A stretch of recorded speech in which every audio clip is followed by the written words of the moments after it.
Hello everyone, I hope आप सभी अच्छे होंगे। तो आज हम देखेंगे BPCC 103 साइकोलॉजिकल इंडिविजुअल डिफरेंसेस, जो आज हमारा ब्लॉक 2 यूनिट 5 है, असेसमेंट ऑफ इंटेलिजेंसी, जिसमें आपके 7 टॉपिक है। फर्स्ट आपका intro, second history of assessment of intelligence, third individual test, fourth group test and fifth verbal and non verbal test and sixth culture fair test and last आपका रहेगा issues in intelligence testing. तो इसमें हम सबसे पहले थोड़ा intro देखेंगे कि इसमें पूरी जो यूनिट आपके उसमें है क्या।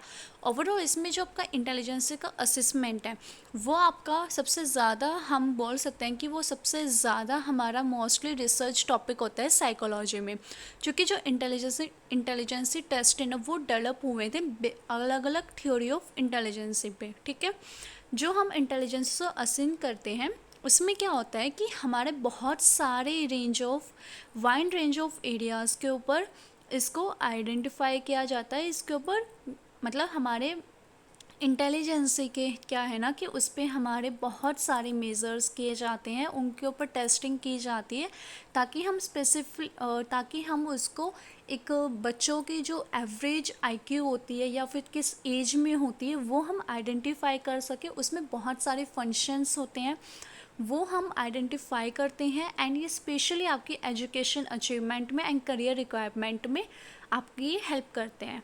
ओके, तो हमारा फर्स्ट आपका जो टॉपिक है इसमें history of assessment of intelligence, कि आपका जो असेसमेंट ऑफ इंटेलिजेंसी है इसकी क्या हिस्ट्री है, मतलब कहाँ से कैसे क्या ये शुरू हुआ है। तो 1838 में फ्रेंच फिजियन में वहाँ पे इसको सबसे पहले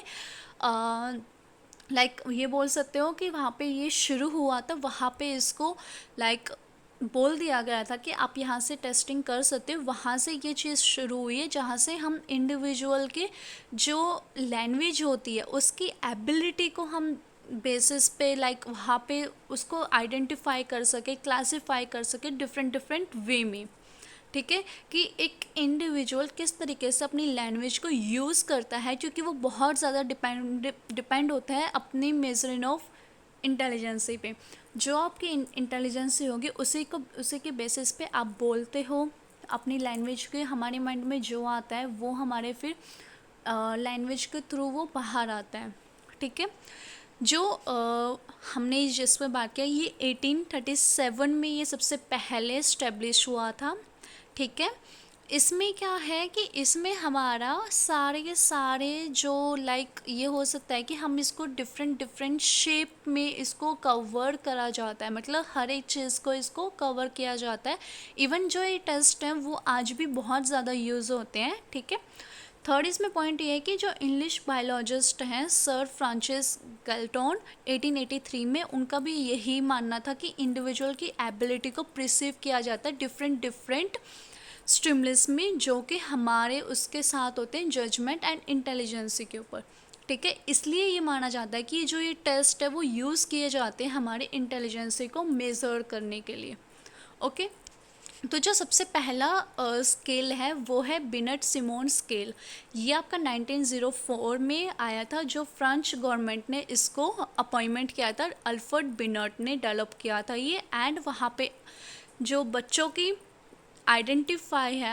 को आइडेंटिफाई किया गया कि उनकी जो एवरेज इंटेलिजेंसी है और किस एज में होती है। ठीक है, सो डैट स्पेशल एजुकेशन। तो इसके साथ ये है कि 1905 में बिनेट ने हेल्प किया था थियोडोरिन सिमोन डेलप, जो फर्स्ट इंटेलिजेंसी टेस्ट का, जिसमें आपके 30 प्रॉब्लम्स को मेज़र करा जाता था अलग अलग फंक्शंस में, और इसमें आपके टोटल 30 प्रॉब्लम्स को मेज़र कर सकते थे हम। ठीक है, जिसमें हमारा जजमेंट हो गया, रीजनिंग हो गए, ये सब चीज़ें। ओके, और इसमें जो टोटल आइटम्स है हमारे नॉर्मल चिल्ड्रंस के वो 50 है, एंड उनकी एज 3 to 11 ईयर है। So mentally retarded children and some adult in order to determine the difficult level of the item। ठीक है, इस स्केल में कोई भी प्रीसियस मेथड हम कैलकुलेट नहीं कर सकते हैं टोटल स्कोर्स को जो हमारे पास अवेलेबल हो। सेकंड, जब इसको रिवाइज किया गया था 1908 वर्जन में, उसमें बहुत सारे जो सिंपल आइटम्स को उनको ड्रॉप करके नए आइटम्स को ऐड किया था, और जो टेस्ट है वो स्टैंडर्डाइज्ड हो गया था हमारा 300 चिल्ड्रंस वाल 300 हो गए थे, और जिसमें हमारी एज थी 3 to 13 ईयर्स। ओके, इसमें सिमोन ने ये अरेंज किए थे, आइटम जो अरेंज किए थे वो उनके एज के अकॉर्डिंग किए थे, ठीक है। और जितने भी हमारे आइटम्स थे वो पास किए गए थे पर्टिकुलर एज ग्रुप, ठीक है, जो पर्टिकुलर हमारी एज लेवल पे होते हैं। तो मेंटल एज जो होती है वो हमारी कंपेयर की जाती है क्लिनिकल एज में, जिसे हम इंडिविजुअल इंटेलेक्चुअल लेवल कहते हैं। और इसमें हमारा 1911 में जो बिनेट सिमोन स्केल है वो रिवाइज्ड किया गया था 3rd टाइम। मोर आइटम्स जो है वो हमारे सबसे ज़्यादा जो ऐड किए गए थे वो 16 ईयर वाली एज ग्रुप में हुए थे। आईक्यू जो है वो हमारे mental as into Chronicle as upon में 100 उसमें होता है, ठीक है। जो आईक्यू है वो हमारी मेज़र की जाती है मेंटल एज अपॉन में क्रॉनिकल एज इनटू 100। इसके अकॉर्डिंग हम आईक्यू को मेज़र कर सकते हैं, एंड जो आईक्यू निकल के आएगा इस कैलकुलेशन के बाद, उसके बाद जो आपकी जो एक टेबल बनी होती है उसमें हम उसको मेज़र करते हैं, एंड फिर वहाँ पे जाके फाइनल हमारा आईक्यू निकल के आता है, ठीक है। उसके बाद इंटेलिजेंसी टेस्टिंग के बहुत सारे सिचुएशन पे हम यूज़ कर सकते हैं, जैसे कि हमारी एजुकेशन सेटिंग हो गया, ठीक है। जो बच्चे नॉर्मल अडल्ट होते हैं, और या फिर जो अडल्ट होते हैं जो एजुकेशनल हो गए, काउंसलिंग हो गया, ऑक्यूपेशनल काउंसलिंग हो गया, पर्सनल सिलेक्शन हो गया, इनमें हो गया क्लिनिकल सेटिंग में जाके हम इसको यूज़ कर सकते हैं। जो बच्चे जो डिसेबिलिटी होती हैं उनके अंदर जो एबिलिटी नहीं होती है उनके लिए हम इसको यूज़ कर सकते हैं, ठीक है। अब यहाँ से जो शुरू होंगे वो हमारे टेस्ट वाले टॉपिक शुरू होने वाले हैं, जिसमें सबसे पहले इंडिविजुअल टेस्ट है जो Stanford Binet scale of intelligence वाला है, ठीक है। ये वाला जो टेस्ट है इसको है ना किसने किया था, उसके कमेंट्स और उसके डेवलपमेंट यहाँ पे पॉइंट टू पॉइंट लिखे गए हैं। 1905 में बिनेट एंड सिमोन ने सिंपल 30 टेस्ट दिए थे जो हमने ऊपर देखे, एंड उसके बाद फिर 1908 में बिनेट एंड सिमोन ने ही इंट्रोड्यूस किया था मेंटल एज कॉन्सेप्ट। फिर 1911 में बिनेट एंड सिमोन ने एक्सपेंड किया था जो अडल्ट के हो सकते हैं, ठीक है। मतलब उन्होंने पहले बच्चों का किया था, चिल्ड्रंस का, फिर अडल्ट का इंक्लूड किया। एंड 1916 में जो स्टैनफोर्ड बिनेट है उन्होंने जो आईक्यू का कॉन्सेप्ट है उसको यूज़ किया था। 1937 में standard Binet 2 Terman and Merrill ने first use of parallel form use किया था L&M। 1960 में स्टैनफोर्ड बिनेट 3rd में modern item analysis method use किया था। 1972 में SB3 रीस्टैंडर्डाइज ऑन 2100 पर्सन्स के ऊपर इन्होंने किया था। 1986 में हमारा content coverage was broadened by 15 sub tastes हमारे किए थे। 2003 में दोबारा से रोविड 5th हमारा है 5 फैक्टर ऑफ इंटेलिजेंसी जो 2003 में इंट्रोड्यूस किया गया था। तो इसमें जो हमारा है जो यहाँ पे सब 5 वाला जो है वो वाला मॉडल हम यहाँ पे देखने वाले हैं, जो फ़िलहाल अभी बहुत ज़्यादा यूज़ किया जाता है। स्टैंडर्ड बिनेट 5th एडिशन में हमारा इसमें आपके टोटल 5 एडिशन अभी तक इसमें हुए हैं। तो इसमें 10 सब टेस्ट होते हैं हमारे इंटेलेक्चुअल एंड कॉग्निटिव एबिलिटी के अंदर, ठीक है।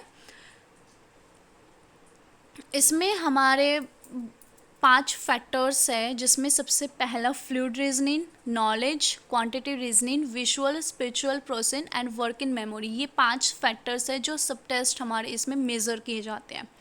फिर उसके बाद दूसरा स्किल जो है वो मेज़र करा जाता है general intelligence. At same time they are also use in, इसमें हमारे जो है वो हमारा ऑब्ज़र्व किया जाता है ब्रेन डैमेज में, या फिर इमोशनल डिफ़िकल्टीज़ होती है हमारे इंटेलेक्चुअल फंक्शन में, सबसे ज़्यादा इसी में यूज़ होता है। इसमें ये फील किया जाता है कि जो इस टेस्ट में है, स्टैनफोर्ड बिनेट ने इसमें हमें बताया था कि जो ये टेस्ट आइटम है वो कोई भी सूटेबल नहीं है अडल्ट्स के लिए, ठीक है। इसमें कोई भी वर्ड्स को हम मैनिपुलेशन नहीं कर सकते हैं, स्पीड ऑफ पर्सन जो एम्फेसिस किया जाता है वो एक्सपेंसिव होता है, बहुत ज़्यादा एक्यूरेसी। मेंटल एज जो होती है वो हमारी रिलेवेंट नहीं होती है अडल्ट टेस्टिंग के लिए, ठीक है। अब इसमें ओवरकम भी है, और ओवरकम दिस शॉर्टकमिंग्स जो हैं वो भी है, वो स्पेसिफिकली फॉर अडल्ट, ठीक है। Added performance items to balance verbal items, इसमें रिड्यूस की जाती है हमारी स्पीड ऑफ परफॉर्मेंस में, एंड रिप्लेस की जाती है हमारी mental age with deviation IQ, okay. फिर उसके बाद जो हमारा स्केल आता है वो कुफमैन का आता है, ठीक है, जिसमें KABC 1983 में है।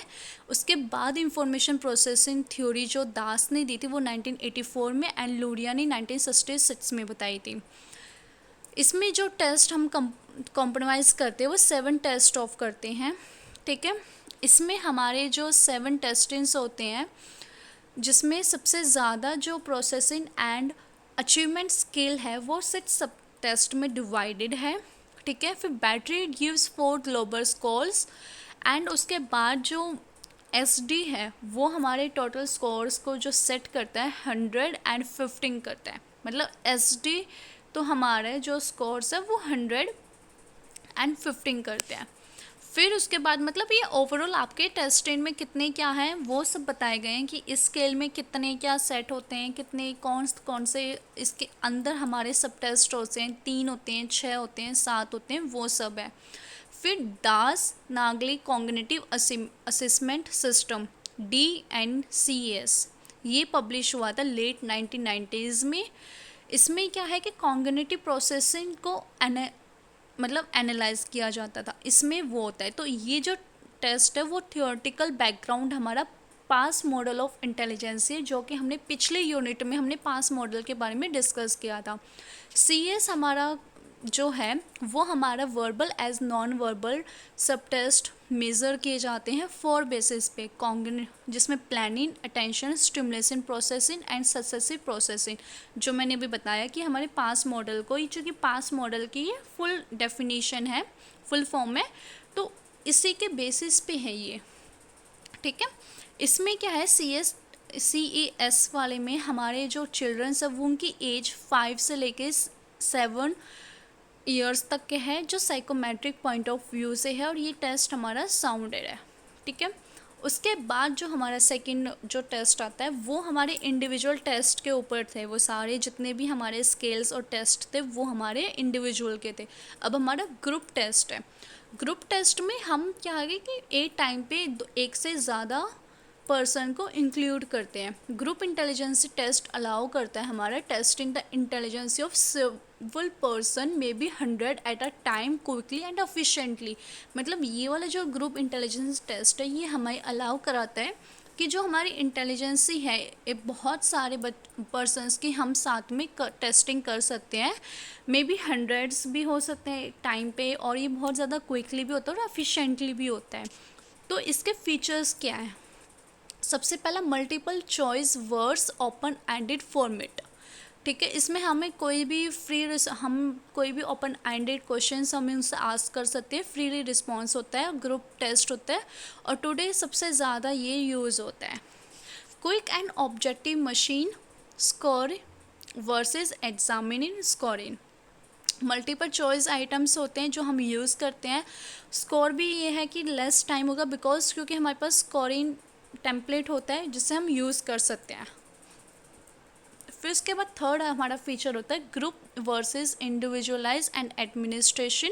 तो इसमें हमारा जो इंडिविजुअल है वो टेस्ट एडमिनिस्ट्रेशन वाला करता है, एंड एग्जामिनर रिपोर्ट करता है इम्पॉर्टेंट रिक्वायरमेंट, मतलब जो भी इम्पॉर्टेंट चीज़ होती है उसको हम रिक्वायर्ड करते हैं, ओके। फोर्थ हमारा कंट्रोल ऑफ आइटम डिफ़िकल्ट। हाँ, इसमें एक चीज़ होता है कि हमारे लिए ये डिफ़िकल्टी हो जाती है कि हम कौन सी चीज़ें कौन से आइटम्स को हमें कंट्रोल करना है उस टाइम पे। Application screening versus diagnosis and remedial planning. Group intelligence test हमारा कॉमनली यूज़ होता है screening the subject for a particular course या फिर जॉब के लिए, जो कि अगर हम देख रहे हैं इंटरव्यू के लिए तो हम ग्रुप सेटअप करते हैं, वहाँ पे हम सबसे क्वेश्चनिंग करते हैं। But traditional individual test are सबसे ज़्यादा यूज़फुल होता है अगर आप किसी बच्चे की लर्निंग डिफ़िकल्टीज़ को चेक कर रहे हो, ठीक है। Very large versus not so large standardization sample. Group test हमारा जो है वो जनरली स्टैंडर्डाइज होता है, वेरी लार्ज सैम्पल्स कंपेयर करते हैं हम इंडिविजुअल टेस्ट में। अब इसके एडवांटेजेस क्या है? ग्रुप टेस्ट हमारा जो डिज़ाइन किया जाता है वो मास टेस्टिंग का होता है। ग्रुप टेस्टिंग में हमारा एग्जामिनर रोल बहुत सिंप्लीफाइड होता है। स्कोर हमारा बहुत ज़्यादा ऑब्जेक्टिव एंड सिंपलर होता है कंपैरिजन टू इंडिविजुअल टेस्ट। बहुत ज़्यादा ईजली होता है, लाइक डाटा को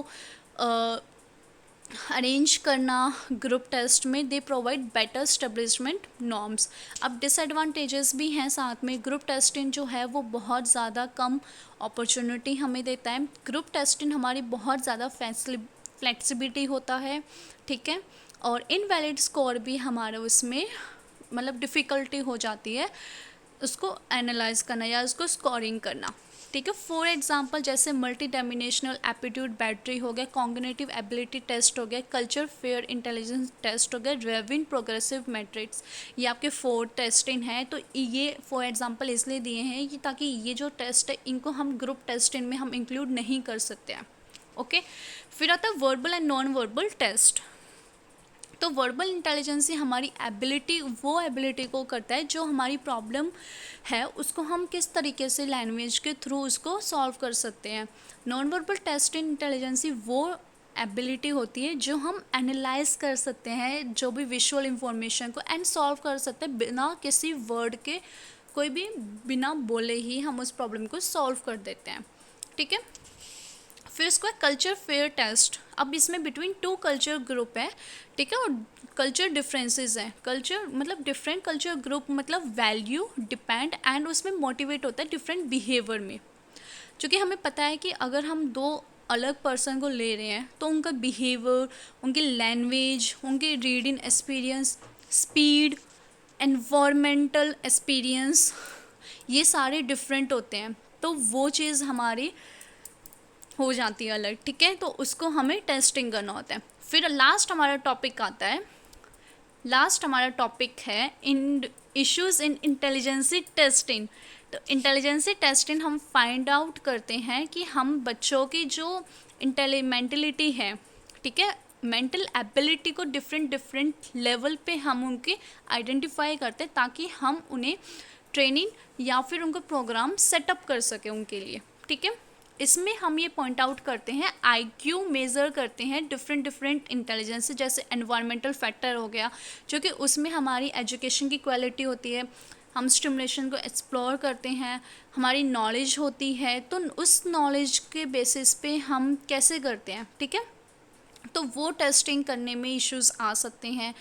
इंटेलिजेंस की कोई लिमिट नहीं होती है, ठीक है। आईक्यू टेस्ट मेनली इसलिए ऑब्जर्व किया जाती है, हम बस उनकी कॉम्पिटेंसी को ओवरऑल हम उसको एनालाइज कर सकते हैं कि किस तरीके से वो अपनी लाइफ में सक्सेस हो सकते हैं, किस बेसिस पे हो सकते हैं। क्रिएटिविटी, सोशल कॉम्पिटेंसी पर, प्रैक्टिकल प्रॉब्लम सॉल्विंग एबिलिटी, ये सारे जो एस्पेक्ट्स होते हैं इन्हें हम फाइंड आउट करते हैं, ना कि हम उनकी आईक्यू की कोई लिमिट नहीं होती है। फिर 4th पॉइंट आता है हमारा language and nature of the test. इसमें हमारे जो आइटम्स होते हैं वो क्रिएट करते हैं प्रॉब्लम्स को, कि किस तरीके से अगर हम ये देखें कि उनकी लैंग्वेज कैसे है, क्योंकि कल्चर के हिसाब से लैंग्वेज भी डिफरेंट होती है, तो वो सारे टेस्टिंग को करना।